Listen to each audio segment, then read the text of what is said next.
Capricorn, naramdaman mo na ba na parang ang bigat ng mundo ay nasa iyong mga balikat? Ang walang katapusang pagsusumikap, ang mga sakripisyo, at ang tahimik na mga sandali ng pagdududa. Pero paano kung sabihin ko sa iyo na ang lahat ng pinaghirapan mo, ang lahat ng pagsubok na pinagdaanan mo, ay malapit ng magbunga ng hindi mo inaasahan? Ang universo ay nag-aalin, at ang mga biyaya sa pananalapi ay papasok sa iyong landas. Hindi ito swerte, ito ay tadhana. Ang iyong pasensya, tiyaga, at hindi matitinag na determinasyon ay malapit nang magdala sa iyo ng kasaganaan na nararapat sa iyo. Maghanda ka, Capricorn, ang iyong oras ay ngayon. Capricorn, mahaba at puno ng pagsubok at sakripisyo ang iyong paglalakbay. Ngunit sa kabila ng lahat, nanatili kang matatag, determinado na magtayo ng isang kinabukasan ng katatagan at tagumpay. Habang ang iba ay maaaring nadapa, ikaw ay nagpatuloy, nagtitiwala sa iyong kakayahan at sa tahimik na mga bulong ng universo na gumagabay sa iyo pasulong. At ngayon, dumating na ang oras. Ang mga pintuan ng kasaganaan sa pananalapi ay maluwag na nagbukas, at ang lahat ng sipag at pawis na inilaan mo ay malapit nang magbunga sa mga paraan na magpapawaw sa iyo. Habang ang universo ay nag-aalin para sa iyo, asahan mo ang mga biyayang hindi inaasahan na papasok sa iyong buhay. Hindi lang ito isang pansamantalang sandali, ito ay simula ng isang bagong kabanata, kung saan ang iyong mga pangarap ng kasaganaan at tagumpay ay hindi na lamang posibilidad kundi isang katotohanan. Manatiling bukas, Capricorn, dahil ang kayamanang hinihintay mo ay sa wakas ay dumarating na. Ang tahimik na pagsubok. Para sa Capricorn, ang buhay ay palaging tungkol sa pagtitiyaga. Hindi madali ang daraanan, ngunit hindi ka kailanman tinanggi ng mga pagsubok na iyon. Dala mo ang bigat ng responsibilidad ng may biyaya, ang iyong tahimik na mga pagsubok ay hindi nakikita ng mundo. Ang bawat kabiguan ay parang isang personal na hamon, ngunit patuloy ka pa ring umuusad. Mapamahabang gabi ng masigasig na pagtatrabaho o walang katapusang pagpaplano na tila hindi napapansin, pinilit mong magpatuloy. May mga pagkakataon na tinanong mo kung darating pa ba ang gantimpala sa iyong mga pagsusumikap, nang ang hinaharap ay tila malabo at ang abot tanaw ay parang napakalayo. Ngunit kahit sa pinakamaingay na sandali ng pagdududa, hindi ka sumuko. Nauunawaan mo ang kahalagahan ng pasensya, at alam mong ang tunay na tagumpay ay hindi basta-basta ipinagkakaloob, ito ay pinaghirapan. Araw-araw, nagpakita ka, hindi alintana kung gaano kahirap ang paglalakbay. Ang iyong kasipagan ay hindi matitinag, ang iyong dedikasyon ay walang kapantay. Gayunpaman, ang bigat ng iyong mga ambisyon ay paminsan-minsan ay parang isang pasanin. Hindi palaging nauunawaan ng mundo ang iyong pangangailangan para sa istruktura, sa pagpaplano, at sa kontrol. Natutunan mong pasanin ang pasaning ito, hindi dahil masaya kang maghirap, kundi dahil alam mong ito ang magdadala sa iyo ng mas malapit sa iyong mga pangarap. Ang tanong ay hindi kung magtatagumpay ka, kundi kailan. At ang kailan na yon ay malapit nang dumating. Ngayon, habang hinaharap mo ang sandaling ito, ramdam mo ang pagbabago. Ang universo ay tinatawag kang magpatuloy, at sinasabi nito sa iyo na natapos na ang panahon ng pagsubok.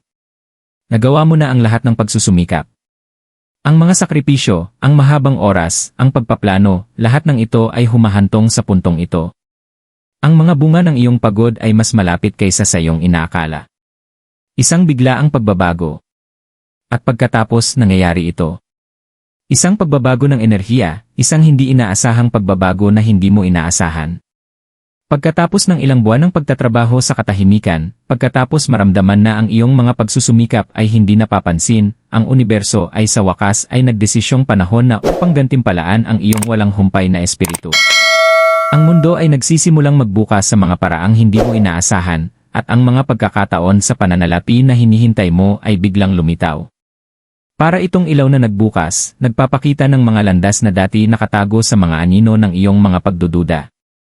Sa simula, ito ay banayad, isang hindi inaasahang mensahe, isang bagong oportunidad na parang dumating mula sa wala. Ngunit habang binibigyan mo ng pansin, lalong nagiging maliwanag, ito na ang sandaling hinihintay mo. Ang mga pintuang akala mo ay nakasara ay ngayon ay maluwag na bukas, na nag-aanyaya sa iyo. Ang mga pagkakataon na tahimik na nag-aalin sa likod ng mga eksena ay ngayon ay handa nang pumasok sa iyong buhay ng may malawak na pagpasok. Para sa Capricorn, ang pagbabagong ito ay parang hindi ka panipaniwala. Palagi kang handa para sa matinding trabaho, ang mga hamon, at ang mabagal na pag-akyat patungo sa tagumpay. Ngunit ito, Ang biglaang pagsabog ng swerte ay parang isang hindi inaasahang biyaya, isang agos sa mga ulap matapos ang mahabang bagyo. Nagsisimula mong makita ang mga piraso ng palaisipan na magkasunod na bumabagsak sa lugar. Ang mga biyayang pinansyal na dati tila napakalayo ay ngayon ay nararamdaman mong abot kamay. Para bang nagpasya na ang universo na ang iyong oras ay dumating na. Ang sandaling ito ay maaaring magsimula bilang maliit, isang bulong ng pagbabago na tinatawag ka mula sa hinaharap, ngunit sapat na ito upang mag-apoy ng apoy sa loob mo. Nararamdaman mo ito sa iyong tiyan, ang katiyakan na ito na ang pagbabago. Palagi mong pinaniniwalaan ang lakas ng pasensya, ngunit ngayon, habang nagsisimula ng magbukas ang mga pagkakataon, napagtanto mo kung gaano kalakas ang iyong pagtitiyaga.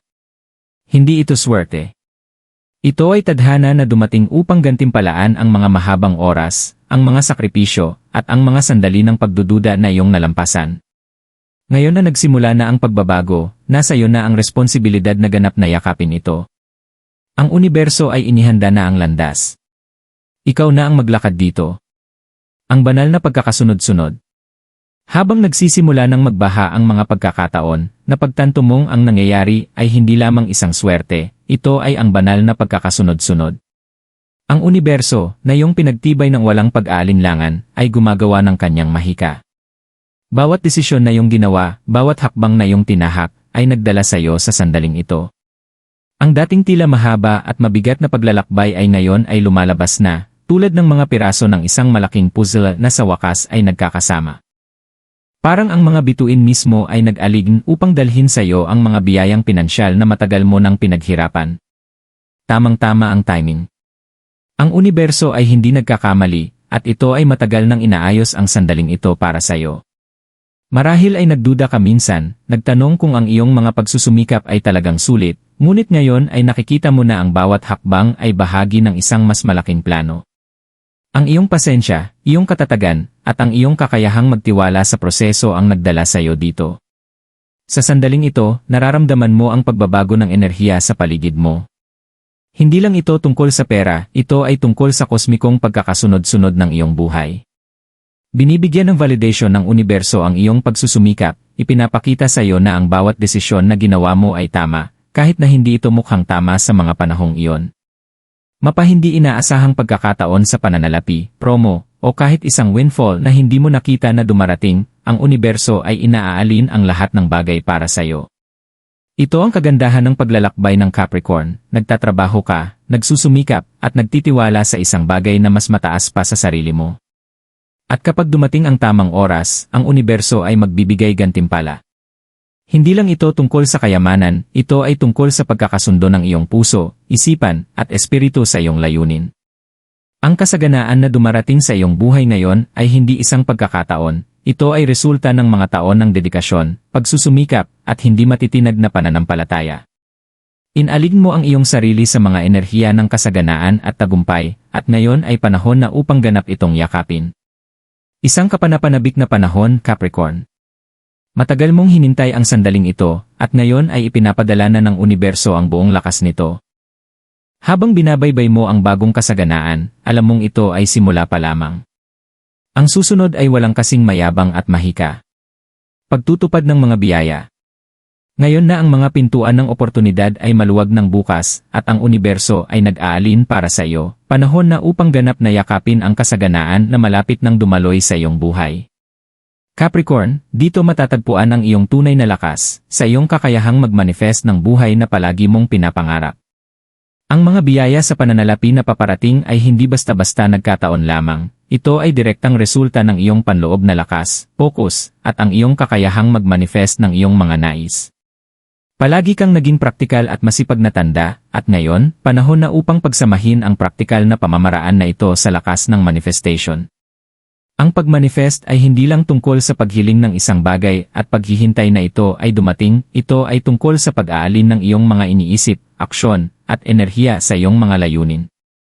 Ito ay tungkol sa paniniwala na karapat-dapat ka sa kasaganaan na inaalok ng universo, at ang paggawa ng mga hakbang upang matanggap ito.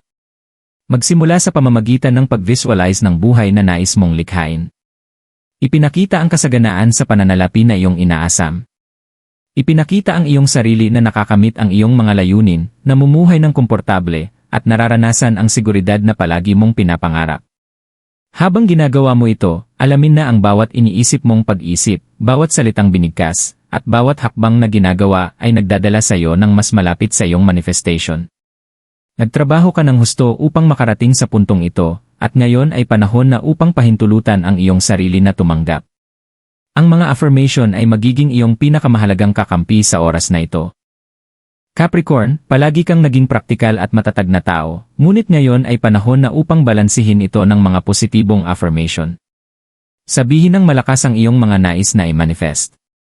Sabihin, karapat-dapat ako sa kasaganaan sa pananalapi. Attract ko ang kayamanan at tagumpay.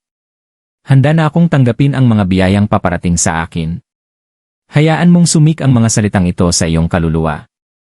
Ang universo ay nakikinig at tumutugon sa iyong enerhiya. Gawin din ang mga praktikal na hakbang patungo sa iyong mga layunin sa pananalapi. Ang manifestation ay hindi nangangahulugang maghintay ng walang ginagawa, ito ay nangangahulugang kumuha ng inspiradong aksyon. Kung ito ay pamumuhunan sa iyong sarili, paghahanap ng bagong oportunidad, o pagiging bukas sa hindi inaasahan, ang iyong mga aksyon ay mag-aalin sa mga biyaya ng universo. Ang kasaganaan sa pananalapi na paparating sa iyong landas ay isang salamin ng iyong mga pagsusumikap, mindset, at kahandaan upang tumanggap. Capricorn, magtiwala sa proseso. Inilunsad na ng universo ang lahat ng hakbang. Ngayon, ang tanging kailangan mo lang gawin ay maglakad pasulong at tanggapin ang mga biyayang papasok sa iyong buhay. Pagtagumpayan ang pagdududa. Kahit na nagsisimula ng ipadala ng universo ang mga biyaya nito, at ang iyong kinabukasan sa pananalapi ay nagsisimulang lumiwanag, Capricorn, maaaring makita mong ang iyong sarili ay nakikipaglaban sa pagdududa. Natural lang na magtanong tungkol sa iyong karapat-dapat kapag nangyari ang isang biglaang pagbabago. Pagkatapos ng lahat, sanay ka nang magtrabaho ng husto para sa lahat ng bagay, kaya't parang hindi ka panipaniwala na bigla na lang ay ipagkakaloob sa iyo ang lahat ng ito. Ngunit nais ko lang ipaalala sa iyo, hindi ito isang pagkakataon, at karapat-dapat ka sa lahat ng darating sa iyo. Ang pagdududa na nararamdaman mo ay isang bulong mula sa iyong mga nakaraang pagsubok na nais ka pang pigilan. Ito ang tinig ng mga lumang ugali, mga lumang takot, at mga lumang limitasyon na nagsasabing hindi ka pa handa o hindi mo ito karapat-dapat. Ngunit Capricorn, ilang taon mo nang pinapatunayan ang iyong halaga. Bawat balakid na nalampasan mo, bawat kabiguan na hinarap mo, ay nagpapatibay at nagpapalakas sa iyo. Ang mga biyayang dumarating ngayon ay resulta ng lakas na iyon. Tandaan mo, nagawa mo na ang trabaho. Nagpakita ka araw-araw, hindi alintana kung gaano kahirap ang mga bagay. Ang universo ay nanonood at alam nito na handa ka na. Alam nito na karapat-dapat ka sa sandaling ito. Ang kasaganaan na ito ay hindi isang regalo, ito ay natural na resulta ng iyong dedikasyon, pasensya, at pagtitiyaga. Inalig mo ang iyong enerhiya sa iyong mga layunin, at ngayon ay panahon na upang tanggapin ang nararapat sa iyo. Upang mapagtagumpayan ang pagdududang ito, maglaan ng sandali upang mag-reflect sa iyong paglalakbay. Isipin ang mga oras na nagduda ka sa iyong sarili noon at kung paano mo nalampasan ang mga sandaling iyon. Hayaan mong bumangon ang parehong lakas sa loob mo ngayon. Karapat-dapat ka, kaya mong magtagumpay, at handa ka nang yakapin ang kasaganaan sa pananalapi na dumarating sa iyo. Magtiwala sa iyong sarili, magtiwala sa proseso, at bitawan ang mga pagdududa. Ibinibigay sa iyo ng universo ang eksaktong nararapat sa iyo. Ang masaganang hinaharap. Habang tinatahak mo ang yaman at kasaganaan na matyagang inihanda ng universo para sa iyo, Capricorn, mahalaga na maunawaan mo na ito ay simula pa lamang. Ang tagumpay sa pananalapi na iyong nararanasan ngayon ay tuktok pa lamang ng bundok. Ang hinaharap na naghihintay sa iyo ay puno ng walang katapusang posibilidad, oportunidad at paglago. Ang bagong kasaganaan na ito ay magsisilbing pundasyon para sa mas malalaking tagumpay sa iyong buhay, at patuloy itong mag-evolve habang ikaw ay sumusulong. Imahinahin mo ang buhay na palagi mong pinapangarap, isang buhay kung saan wala nang mga alalahanin sa pera, kung saan may kalayaan kang mamuhay ayon sa iyong mga kondisyon. Ang mga pintuang nagbubukas ngayon ay hindi lang tungkol sa kayamanan, ito ay tungkol sa paglikha ng isang pundasyon para sa isang hinaharap na puno ng layunin, pasyon, at kasiyahan. Naitaguyod mo na ang mga unang hakbang sa pamamagitan ng iyong masigasig na trabaho at pasensya, at ngayon, panahon na para tulungan ka ng universo upang palagin ito. Ang iyong hinaharap ay puno ng seguridad sa pananalapi, ngunit ito rin ay tungkol sa espiritual na pagkakasundo. Ang kayamanang pumapasok sa iyong buhay ay isang salamin ng iyong paglago, kapwa material at espiritual. Ibinigay sa iyo ng universo ang mga kagamitan hindi lamang upang makamit ang tagumpay, kundi upang mapanatili ito, na nagbibigay daan sa iyo upang mamuhay ng isang balansing buhay ng kagalakan. Ang paglalakbay na ito ay nagsisimula pa lamang, Capricorn. Yakapin ang mga oportunidad na darating at alamin mong handa ka na upang tanggapin ang lahat ng biyaya na inihanda ng universo para sa iyo. Ang iyong hinaharap ay maliwanag at patuloy itong magiging mas maganda mula dito. Capricorn, nagsalita na ang universo at ang kasaganaan na matagal mong pinaghirapan ay ngayon ay dumadaloy sa iyong buhay. Pinagdaanan mo ang mga pagsubok, pinagkatiwalaan ang proseso, at pinanatili ang iyong pananampalataya, kahit na parang walang katapusan ang landas. Ngayon, habang ang mga pintuan ng kasaganaan ay maluwag na nagbukas, panahon na upang yakapin ang lahat ng nararapat sa iyo. Bitawan ang mga pagdududa, magtiwala sa iyong halaga, at alamin na ito ay simula pa lamang ng isang hinaharap na puno ng yaman, tagumpay, at kasiyahan. Ang iyong sipag ay nagbunga na, ang iyong tadhana ay nagsisimulang magbukas, at dumating na ang iyong sandali.